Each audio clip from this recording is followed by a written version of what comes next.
देखो सर ने आज यही बताया कि जैसे कोई भी चैप्टर हो तो उसका सबसे पहले सब क्लासिफिकेशंस करके पूरे चैप्टर में क्या क्या है। जैसे मान लो ये सब क्लासिफिकेशन है तो अब इसके अंदर भी कुछ टॉपिक्स होंगे तो उसका सब क्लासिफिकेशन कर दो। उसके अंदर भी सब सब क्लासिफिकेशंस करके पहले एक पेज में पूरे चैप्टर के ओवरव्यू को समराइज कर लोगे तो बाद में चैप्टर पढ़ना आसान और मज़ेदार हो जाएगा। और इस सब क्लासिफिकेशन में तो एक तो हेडिंग लिखोगे कि क्या टॉपिक है, उसमें देखो एक चीज़ तो ये लिख सकते हो जो लिखना ही है श्योर है, वो फॉर्मूला लिखोगी उस टॉपिक का, हेडिंग लिखे उस टॉपिक का और फिर फॉर्मूला लिखोगे।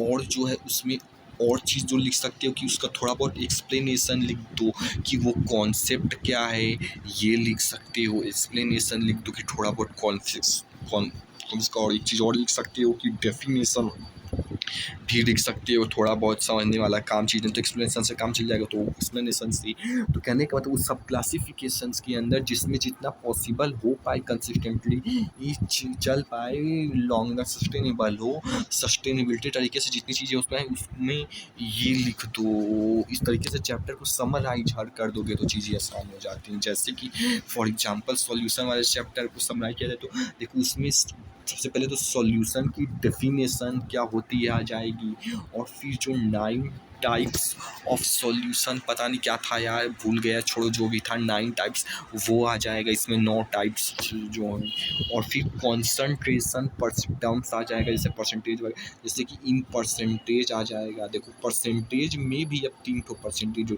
एक weight by wait percentage, weight by volume percentage, volume by volume percentage. ऐसे इस तरीके से क्लासिफिकेशन करके सब क्लासिफिकेशन का सब क्लासिफिकेशन इस तरीके से भी करना है। और उसमें लिखना वही है फॉर्मूला, एक्सप्लेनेशन भी अगर पॉसिबल हो जो सस्टेनेबल अगर हो पाए तो उस तरीके से, और डेफिनेशन भी लिख सकती हो थोड़ा बहुत, लेकिन रहे शॉर्ट नोट्स के ही फॉर्म में लगभग।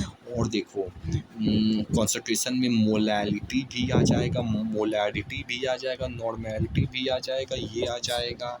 और देखो कॉन्सेंट्रेशन टर्म्स हमारा हो जाएगा, फिर उसके बाद आएगा हेनरीज लॉ, जो कि मतलब लॉ लिखोगे, फॉर्मूला लिखोगे, ऐसे लिखा है कुछ पी डाटी एक्स गैस में तो हेनरी लॉ आएगा। और आता है वेपर प्रेशर आता है, जिसमें से सब क्लासिफिकेशन और करो वेपर प्रेशर के अंदर लोअरिंग ऑफ वेपर प्रेशर आता है, और relative lowering of vapour pressure आता है। लोअरिंग ऑफ वेपर प्रेशर एक रिलेटिव लोअरिंग ऑफ प्रेशर ये हुआ। और भी चीज़ें आती हैं जैसे कि रॉल्ट्स लॉ भी आता है, और भी चीज़ें आती हैं जैसे कि आइडियल और नॉन आइडियल क्लास भी आती है। और भी चीज़ें आती हैं जैसे कि आती हैं तुम्हारा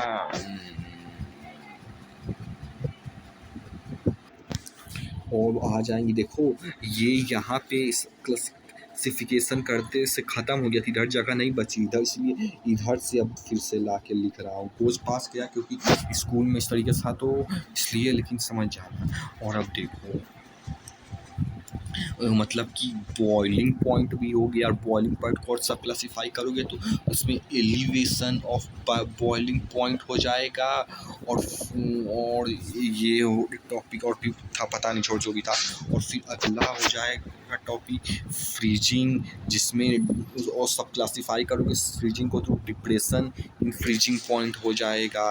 और जो है हो जाएगा इसमें क्लासिफिकेशन, जैसे डिफ्यूजन हो जाएगा, ऑस्मोटिक प्रेशर हो जाएगा, और जो है ये ओस्मास पता नहीं क्या लिखा है, ऑस्मोसिस को भी सब क्लासीफाई करोगे, रिलेटिव ऑस्मोसिस हो जाएगा। तो कहने का ये मतलब इस तरीके से चैप्टर को क्लासिफिकेशन, और फिर क्लासिफिकेशन में भी अगर सब क्लासिफिकेशन है, में भी अगर सब क्लासिफिकेशन है, में भी अगर सब क्लासिफिकेशन है तो उस तरीके से करो। और उसमें जो सस्टेनेबल तरीके से अगर लॉन्ग रन में कंटिन्यू जितना हो पाए उसमें फॉर्मूला लिखो, उसके अंदर एक्सप्लेनेशन लिखो जितना सस्टेनेबल हो पाए। शुरुआत फॉर्मूला से करो, एक्सप्लेनेशन, फिर डेफिनेशन, फिर चाहो तो और बना सकते हो।